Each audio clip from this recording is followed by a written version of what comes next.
Well, for all the heartache and the distress that the foreclosure crisis has brought to Central Florida, probably you, there is, in fact, a small upside to an otherwise bleak picture. It's called opportunity, particularly for new home buyers. Consumer editor Stephen Cooper shows us how a foreclosure auction in Orlando today could be a lifeline for all of our neighborhoods.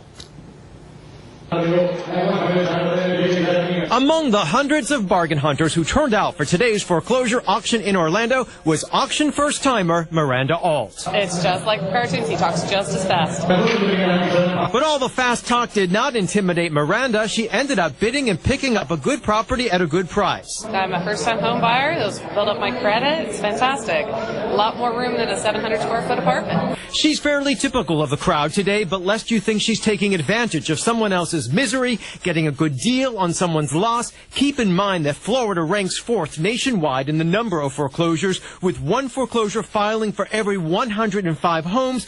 Our neighborhoods are at risk, and so are our home values. And Real Estate Disposition, the company running today's auction, says that's the point. No one wants a house empty next to them. So the most important thing is getting that owner in there, somebody who can take pride of ownership in that home and start bringing the communities back to where they belong. The examples of properties on the auction block kind of take your breath away. A condo at 1017 East Cayley Street, previous value $722,000, starting bid $189,000. Another condo at 2558 Robert Trent Jones Drive, previous value $254,000, starting bid $1,000. The auction even attracted out-of-towners like Whitman Layton. We've been wanting to retire to Florida, and now that I'm retired, here we are. And they indeed tried their hand at bidding. My wife's in there looking at $1 million house. I hope she's not too excited, waving her hand around. No worries, they found a home and didn't even come close to the $1 million mark. I'm consumer editor Stephen Cooper, Local 6.